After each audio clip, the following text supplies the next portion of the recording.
Don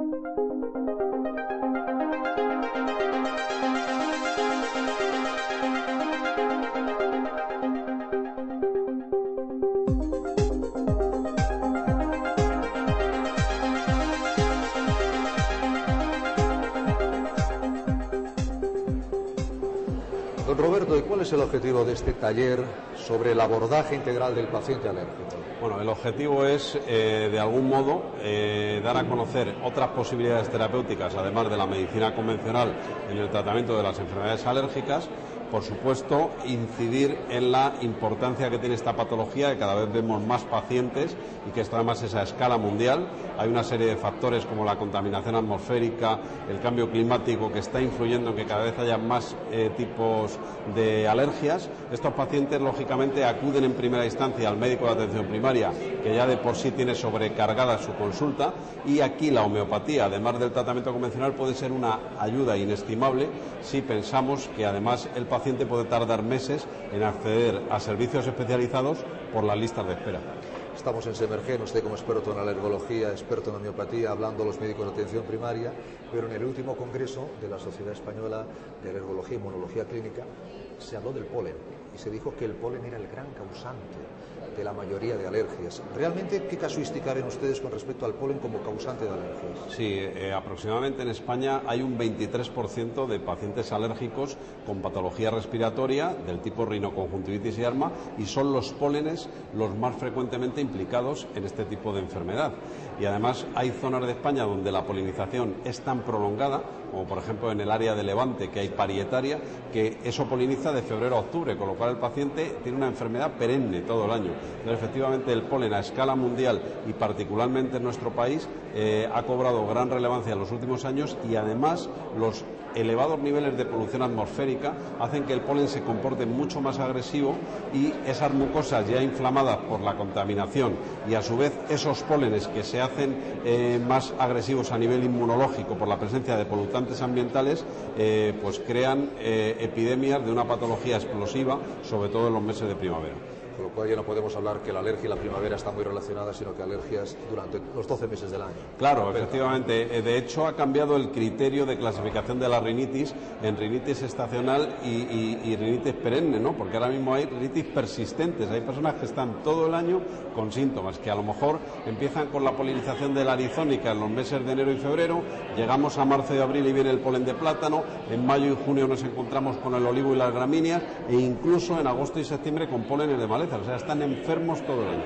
Dígame, doctor Felte, ¿cuál es la relación entre el especialista de alergias y el médico de atención primaria, entendiendo que cada vez más el médico de atención primaria tiene un papel fundamental en la detección y en el tratamiento de estos casos de alergia, ¿no? Afortunadamente, cada vez es mejor la formación del médico de atención primaria en estas patologías. Es uno de los motivos más frecuentes de consulta en los centros de salud, y estos profesionales, que repito, cada vez están más formados y mejor preparados, se encuentran con un aluvión de pacientes que tienen que ver solucionados sus síntomas, porque además las patologías alérgicas crean mucho absentismo escolar y laboral, ¿no?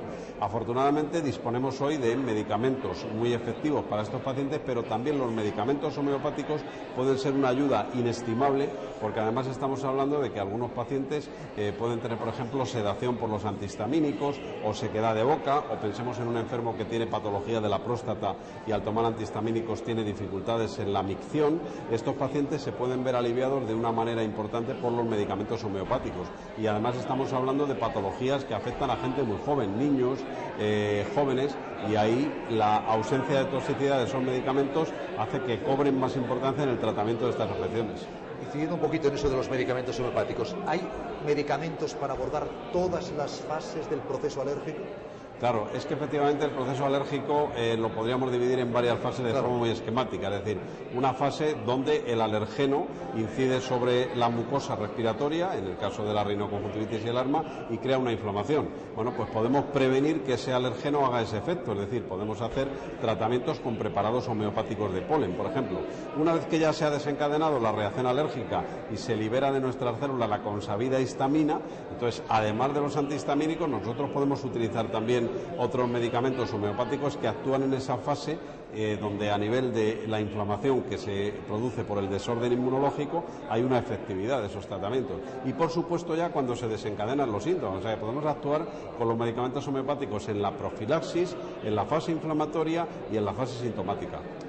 Y usted como experto a nivel personal, doctor Pelta, ¿por qué incorpora y en qué momento incorpora homeopatía en la alergia, en su especialidad, en su consulta? Pues yo tuve la suerte de que hace ya unos cuantos años incorporé a mi práctica la homeopatía, hice una diplomatura de homeopatía y me di cuenta de que se abría un abanico de posibilidades fenomenal que cubría además ciertas lagunas terapéuticas. A veces nos llegan pacientes en mi especialidad con una urticaria que están tomando hasta triple dosis de antihistamínicos y no ven mejoría de sus picores, de sus ronchas, y con la homeopatía le puedes ayudar mucho, ¿no? Entonces, para mí, el arsenal terapéutico de la homeopatía representa una gran herramienta de trabajo en la práctica diaria, sobre todo cuando en ciertos colectivos tengo que aplicar tratamiento. Pensemos en embarazadas, pensemos en personas polimedicadas como pueden ser los ancianos, o sencillamente, como decíamos antes, cuando hay ciertos efectos adversos o secundarios de los medicamentos convencionales.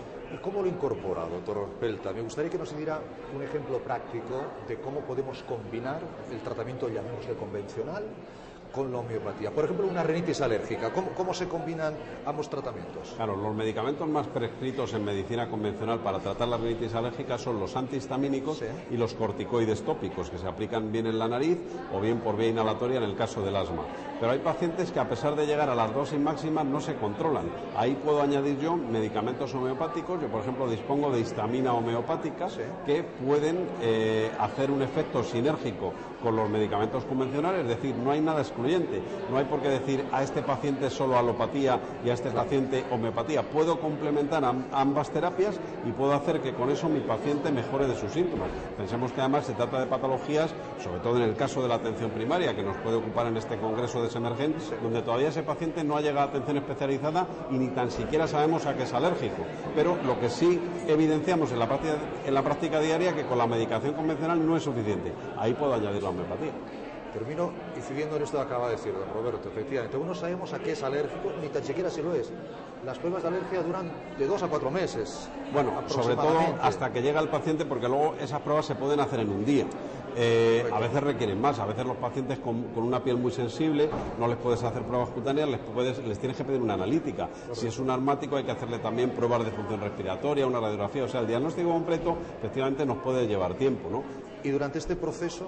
Y durante este proceso hay que tratar al paciente. Claro. Si encima le tratamos con medicamentos que no le causan efectos adversos y que son igual de eficaces que los medicamentos convencionales, el paciente lo prefiere. Pues don Roberto, ha sido un placer tenerle con nosotros. Muchísimas gracias. Pues muchísimas gracias a ustedes. Les deseo mucho éxito con su programa. Muchas gracias, don Roberto. Gracias. La alergia y la homeopatía aquí en Semergen.